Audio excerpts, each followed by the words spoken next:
has changed a little bit. It still involves residential and commercial, and but less residential. But less residential. Well, there's a total of 1,500 acres in the plan. I think probably about 1,200 of that was probably non-developed or undeveloped properties for the most part. Okay. Well, it's 1,500 in the plan. About 500 is airport and agency-owned property. So the city controls a third of the total planning area. Okay. And the balance of the planning area is held by private parties. To be developed consistent with the plan. Well, it used to be what? You're talking about in the plan? Yeah, it used to be 4,000 units. Now it's half that. How about 40,000 before? 4,000. 4,000 before, and now it's half that? Yeah. Will that hurt it? I mean, in terms of supporting retail and other things, is that going to be a problem? You know, that was one of the arguments initially, but you know, 2,000 housing unit difference isn't going to make the market there.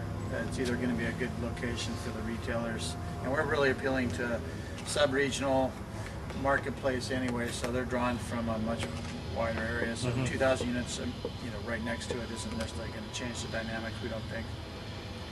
You'd rather have the houses, though, wouldn't you? I mean, that. It's hard to say. You know, I think there was some. There's pluses and minuses. Yeah. I mean, residential is generally a service drain and more of a cost factor for the city.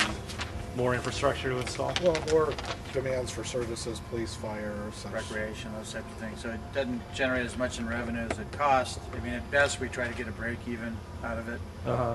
It's really the commercial and industrial that generates excess revenue for the city. I'm saying most of them are cooperative. Yeah, for the most part, everybody seems to be, seeing this as a positive. As long as we don't take their property, and we're not out there to eminent take domain. Yeah. At the moment, we haven't kind of thrown that out there. I mean, there's some logical uses, applications of that if that's what we decided to do, but so far it hasn't been based on that. So you could use that if it got extreme. At the moment, we have the power, although there's an initiative on the ballot in June that may affect that too.